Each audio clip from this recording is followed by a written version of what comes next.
Hello, my wonderful friends. This is the first of these that I've done since the Great Storm hiatus, but let's get into it. I'm already excited. Sonic High School, Chapter 8. Things Change.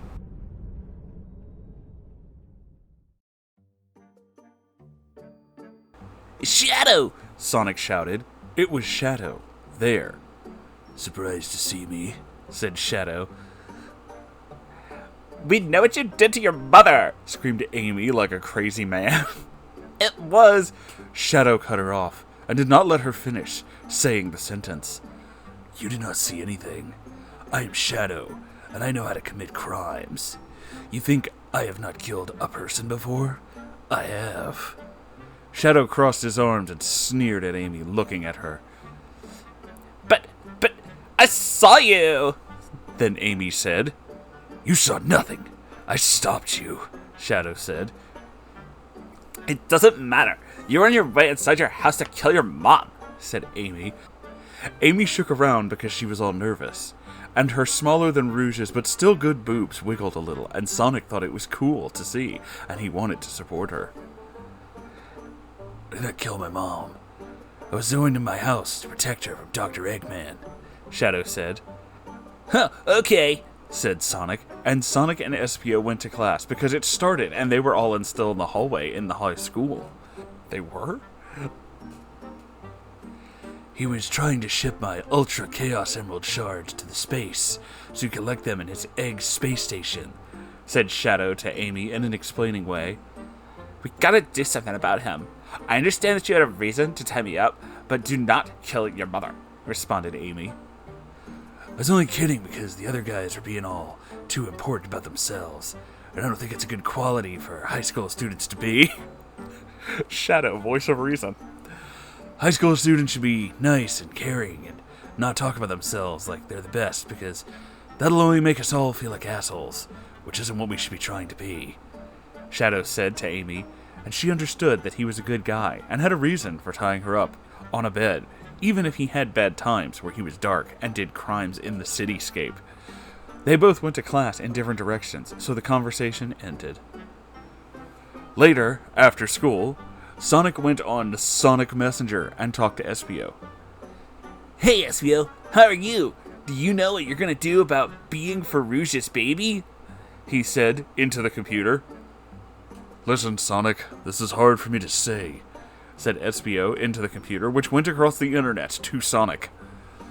I want to get Rouge a abortion. Oh, good lord! Sonic was upset because Rouge's baby would not survive it. In fact, Rouge's baby would die. There has to be another way, Espio, said Sonic in Sonic's Messenger. But if you really want to do it, that's okay too, because it's your decision. Good, because I want you to help me. I'm going to go to Rouge tomorrow at school and slip her the abortion pill in one of her meals. This fucking story. You will help me by distracting her from me, said Espio then. Okay, see you then, said Sonic. The next day happened, and Sonic was at lunch. I won the science competition, but you didn't come, Sonic, said Tails in a sad, mad way. I wanted you to come because I'm such a good friend to you, but you did not. But I won anyway without you. Tails was mad at Sonic, which did not usually happen because they were the best of friends. Wow, sorry, Tails. I was busy, and I did not know, said Sonic, trying to make Tails happy again. Kiss my ass, Dick, screamed Tails to Sonic, and flew out of the room with his flying tails. This is awful, said Sonic. He's my best friend. Sonic knew that this was a big problem, but changed his mind to thinking about Rouge and Espio, and then went over to where Rouge was going to get the abortion pill from Espio. Just want to clarify, it's abortion, Bortion, okay? Okay. Vector was there too, which was weird because he usually was not. Okay, Espio, are you ready? said Sonic to Espio. Espio shook his head yes. Hey Rouge, how are you doing today? How was class? Do you have lots of homework? What are you eating for lunch? Sonic said to Rouge to distract her from Espio. Looks like Sonic did it perfectly, because while he was asking these things, Espio put the abortion pill in Rouge's salad. Rouge ate salads because she is thin. Rouge answered the questions, but no one was paying attention because they were now glad it was done. Uh-oh. What is this? Said Rouge, suddenly looking like a shocked woman. What? What is wrong? Asked Espio. He was worrying that Rouge found the abortion pill in her salad and was looking at it. I think I am having my baby. Here it comes. It's been like a day. Rouge said this before she could even eat the abortion pill, so everyone knew the baby was coming for real. Oh no, said all of them together, but Rouge. I don't even know who all's here, so I can't layer it like I did with some of the other stuff. Rouge lied down on the ground, and they put a curtain around her so no one could see what was going on, because it was going to be gross. They could see a baby start to come out of her butt. It was crying a lot. It's a little butt baby. Everyone wanted the baby to shut up already, because they were just trying to have lunch. But now there is a baby coming out in the lunchroom at high school. Mrs. Lesson was also the school nurse, said, Get out of my way, kids! I have to help this baby get out of Rouge! Babies are too weak to do this by themselves! I don't remember if that's her voice or not. Anyway. Mrs. Lesson went behind the curtain and helped pull the baby out of Rouge's butt, and it was still crying, could you believe it? Rouge was exhausted from her baby, but Mrs. Lesson was not. Mrs. Lesson held the baby in her hands while it was still crying and held it out to everyone. Look at it, said Mrs. Lesson. Rouge's baby was red and had long hair and big white fists. Dun, dun, dun! I'm just going to go to the next chapter, whatever. Anyway, here we go. Chapter 9. A bunch of babies. That's the name of chapter 9. Rouge's baby continued to do crying louder than a monster truck. Sonic looked at the baby really close. Hey, Espio, said Sonic. Aren't babies supposed to look like you? Rouge's baby doesn't look like you, but it does look like someone else I know. Sonic rubbed his chin and thought about who that could be that it looked like. Yeah, Espio, Rouge's baby looks like Knuckles, said Vector. Cool, I'm gonna go tell him! Vector ran like a crocodile would to find Knuckles and to tell him that was what he said. Rouge was still on the ground, looking all tired and sore. Mrs. Lesson was rubbing her butt because it was hurting from the baby that came out when she gave birth to her baby. The dang baby was still crying. Espio looked worried about it. You guys are right. Why does not that baby look like me? Espio went over to Miss Lesson, who was holding the baby still, and looked at it closer and still could not see himself in the baby. This does not make sense, said Espio to the baby. Just then, Vector came out of the door, and there was Knuckles too, huffing and puffing and looking surprised. Knuckles went right to Rouge and looked at the baby. Wagoo, he said, making that sound he saw when he saw the baby, Rouge's baby, that looked like him. The baby was still crying. What is wrong with you? Yelled Knuckles to Rouge. Why did you go and have a baby? Now I gotta be your dad. He has to be her dad? What? He kept yelling at her with the maddest feelings. Knuckles thought about his horoscope that he read this morning, and it said, your biggest fear will come true, so you better watch out. Now he knew what that meant. It was about Rouge's baby, because Knuckles did not want this responsibility. It was harder than having a dog. Okay.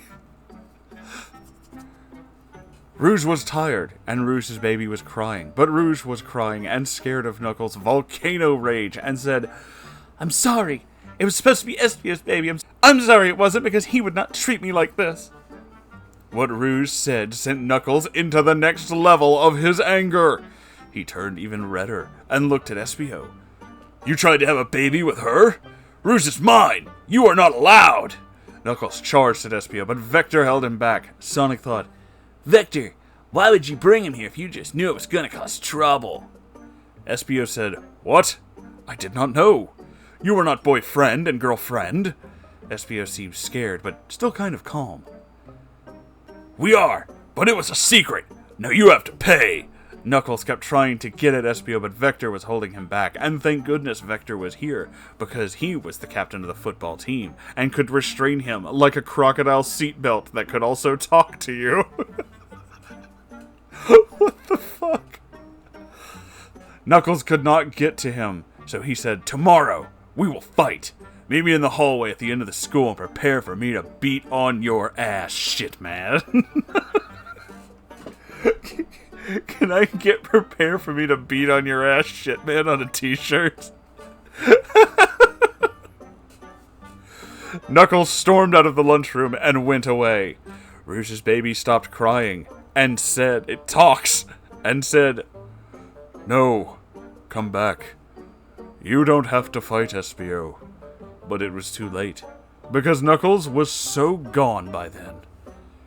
Rouge patted her baby on the head and said, You should go to sleep and get your rest, baby. You are probably tired. So Rouge's baby went to sleep and was finally quiet. Espio tried his best to look like a big and tough guy and not panic, but he was secretly scared and went back to doing what he was doing before this baby thing happened. So did Sonic too. The rest of school and getting home from school happened. Sonic did not see Tails or Knuckles for any part of it. Tails was still mad at Sonic. Sonic took out his Sonic phone on his way home and called his girlfriend, Amy. Hey, Amy, so did you decide if you wanted sex? Said Sonic. You know, said Amy, Sonic, I'm just too stressed out and nervous by everything going on at high school. Things are so crazy. Damn, said Sonic, and hung up the phone and finished getting home. Sonic thought he would never be true boyfriend and girlfriend with Amy at this rate. It was almost like she had a second boyfriend that Sonic did not know about, and that was why Amy did not want sex from Sonic. Sonic had dinner and thought about his friends. Espio and Knuckles were both of his friends, but they were intending to fight. What could Sonic do? Sonic figured that they're both his friends, but he would go visit Espio because he was not the one who said to fight, and because Knuckles had spikes on his hands, that would make it hard to beat him in a fight. Sonic went to Espio's house. Ding dong, said Espio's doorbell, and Sonic waited at the door. Espio showed up at the door and opened it. Hey Sonic, thanks for coming, said Espio to Sonic. You gotta help me prepare for this fight. We can start by learning how to get rid of puncture wounds. I was trying not to look nervous in front of Knuckles, but actually I was. Also, did you hear about Charmy Bee? No, I did not hear, said Sonic back to Espio. Knuckles kidnapped the little gay and is threatening to hurt him if I don't show up to fight him tomorrow. What a way with words. So I have to, especially now, because the gods will crush my soul even if Charmy Bee is an annoying idiot loser, said Espio, back to Sonic. Oh no, that's really bad, said Sonic.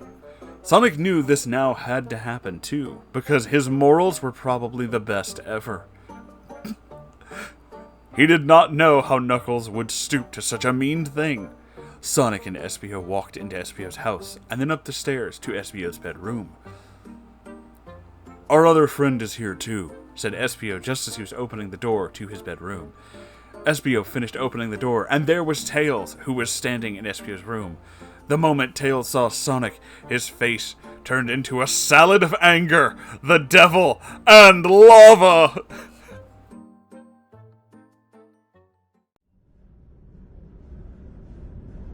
Okay, I also want salad of anger on a t-shirt while we're at it. That's the end of this. That's the end of this video for now, you guys. Thank you for being here. If you would, please make sure you like, comment, subscribe. Check out my Ko-Fi and my merch store. Because if you don't, I will be a salad of anger.